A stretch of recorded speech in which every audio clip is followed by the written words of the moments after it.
Hola a todos. Bienvenidos a Resúmenes de Libros.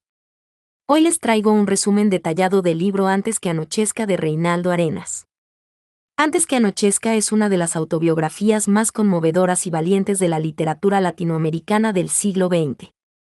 Escrita por el autor cubano Reinaldo Arenas poco antes de su muerte, esta obra recorre su vida desde la infancia en el campo hasta su exilio en Nueva York, revelando con crudeza las persecuciones que sufrió por su disidencia política y su orientación sexual bajo el régimen castrista. Más que una simple narración de hechos, este libro es un grito de libertad, una denuncia contra la represión y una celebración de la vida, el deseo y la creación literaria, incluso en medio del dolor. A través de una prosa lírica, desgarradora y profundamente honesta, Arenas convierte su historia personal en testimonio universal sobre el valor de ser uno mismo, cueste lo que cueste. Capítulo 1. Introducción. El fin. Reinaldo Arenas comienza su autobiografía desde el umbral de la muerte. En los años finales de su vida, enfermo de SIDA y exiliado en Nueva York, el autor describe con brutal honestidad su deterioro físico, su desesperanza y el sufrimiento constante que padece. No idealiza la muerte, pero la contempla como única salida digna ante una existencia marcada por el dolor, la exclusión y la enfermedad. En esta confesión inicial, Arenas nos muestra que ya no se siente parte del mundo. Ni de los ambientes literarios, ni de los círculos políticos, ni siquiera de los espacios eróticos que tanto lo apasionaron. No es una víctima pasiva, ha decidido escribir sus memorias como último acto de rebelión, como afirmación de su voz frente a un sistema, el cubano, que intentó silenciarlo. La introducción anticipa un relato valiente, en el que la muerte no es un final trágico, sino el desenlace de una vida vivida con intensidad y convicción. Capítulo 2. Las piedras. En este capítulo, Arenas retrocede hasta sus primeros recuerdos de infancia. Describe cómo, siendo apenas un niño de 2 años, comía tierra junto a su prima. La tierra, símbolo de miseria, de hambre, pero también de contacto directo con la naturaleza, será una constante en su memoria. Vivía en el campo cubano, en condiciones de pobreza extrema, rodeado de mujeres abandonadas. Su madre, sus tías y su abuela. Su padre desapareció poco después de haberlo engendrado, dejándole una sensación de vacío y rechazo. La familia, marcada por la frustración y el resentimiento, lo cría en un ambiente de abandono emocional, donde la violencia doméstica y la represión sexual son cotidianas. La figura de su madre aparece como trágica, joven, bella, deseada, pero condenada a una castidad impuesta por el estigma del abandono. Reinaldo asimila desde muy temprano que en su entorno el amor está cruzado por la traición, y que la sexualidad se vive en secreto, entre la culpa y la necesidad. Capítulo 3. La arboleda. Los árboles se convierten para el joven Reinaldo en lugares de escape y contemplación. Subirse a ellos no es solo un juego, sino una manera de alejarse del bullicio, del control familiar y de la humillación.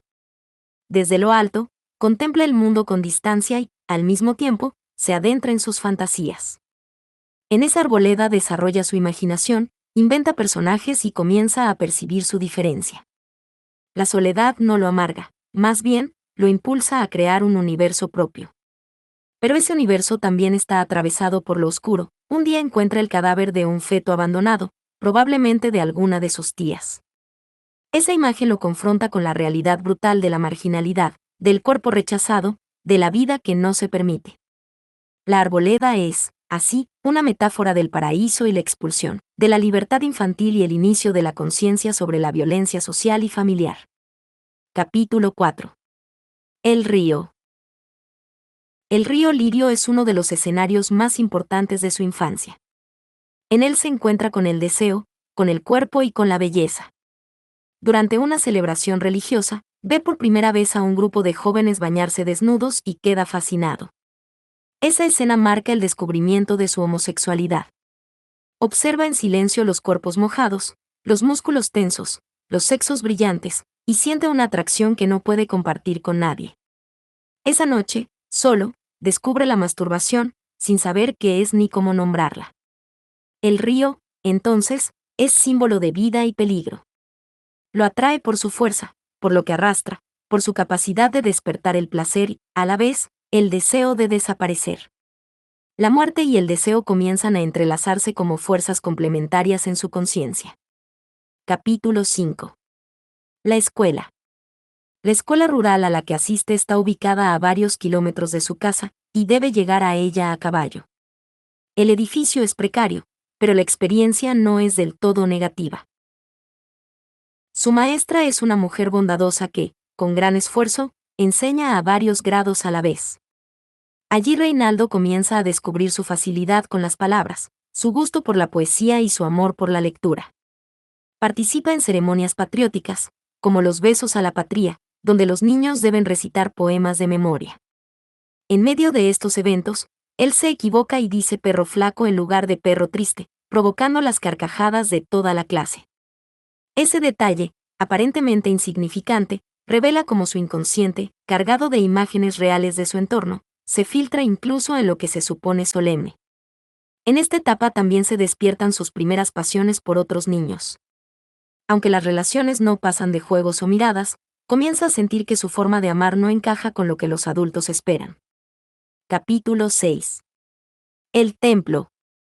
El entorno familiar lo lleva con frecuencia a centros espiritistas para hacerle despojos y limpiezas.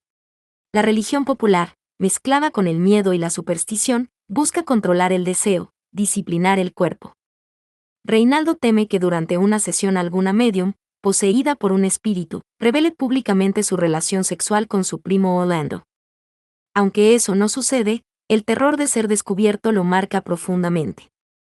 La experiencia en el templo le muestra que hay algo de él que debe ser ocultado, que hay un pecado dentro de su cuerpo que no tiene lugar en ese mundo. A pesar de esto, no puede, ni quiere, dejar de desear. Capítulo 7. El pozo. Un día ve a su abuelo bañándose desnudo y queda impresionado por sus genitales. Esa imagen se convierte en una obsesión, en una especie de epifanía erótica que lo perturba y lo excita.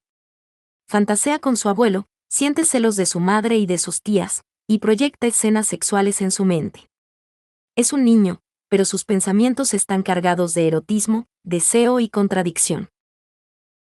El pozo es, aquí, una metáfora de lo oculto, de lo profundo y también del peligro. Al igual que el río, es un espacio donde lo que se guarda puede brotar de golpe y arrastrarlo todo. Capítulo 8. Nochebuena. La Navidad, que en otros contextos podría ser símbolo de unión y alegría, es en su casa una mezcla de exceso y simulación. Se matan animales, se prepara comida en grandes cantidades, se improvisan orquestas, se baila y se bebe. Pero detrás de todo eso hay miseria, tristeza, frustración. Reinaldo lo observa todo desde los árboles, con distancia. Participa de la celebración, pero se siente ajeno, como si no perteneciera a esa fiesta. La Nochebuena revela una vez más el contraste entre apariencia y realidad, entre lo que se muestra hacia afuera y lo que se vive en silencio. Capítulo 9. La cosecha. Durante la cosecha de maíz, la familia trabaja unida, pero no por placer, sino por necesidad. La labor es ardua, extenuante, y muestra la precariedad de la vida campesina. Los niños también son obligados a colaborar. Aún así, hay momentos de alegría. Juegos entre los granos, dulces preparados por la abuela, la sensación de comunidad. Pero todo eso convive con el agotamiento, el sudor, las manos heridas. Es una metáfora perfecta de la vida del pueblo, dignidad en la pobreza, belleza entre la miseria, resistencia en medio de lo imposible. Capítulo 10. El aguacero. El capítulo culmina con una escena poética. Un aguacero tropical lo empapa por completo. Corre desnudo por el patio, se zambulle en el barro, se revuelca en el jardín. Es un momento de libertad absoluta. Pero esa libertad está cruzada por una pregunta existencial. ¿Y si me dejo arrastrar por el río y termino con todo? Esa tentación de morir, de entregarse al agua como quien se entrega al amor o al olvido, aparece con fuerza.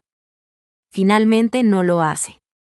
Vuelve a casa empapado, temblando, esperando quizás una palabra de consuelo. Pero su familia apenas lo nota.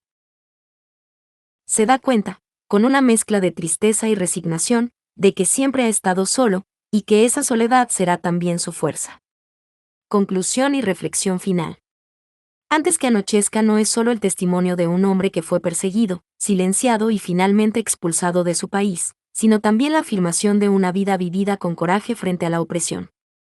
Reinaldo Arenas transformó su dolor en literatura y su existencia en un acto de resistencia poética.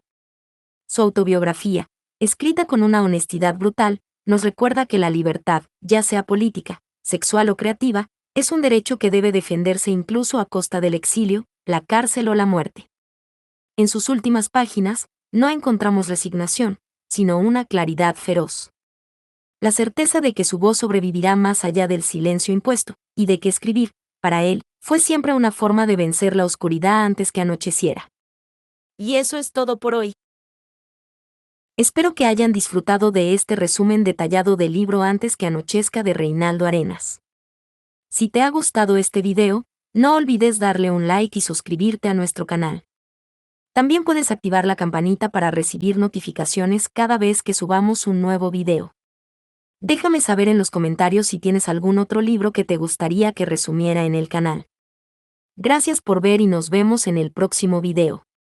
Adiós.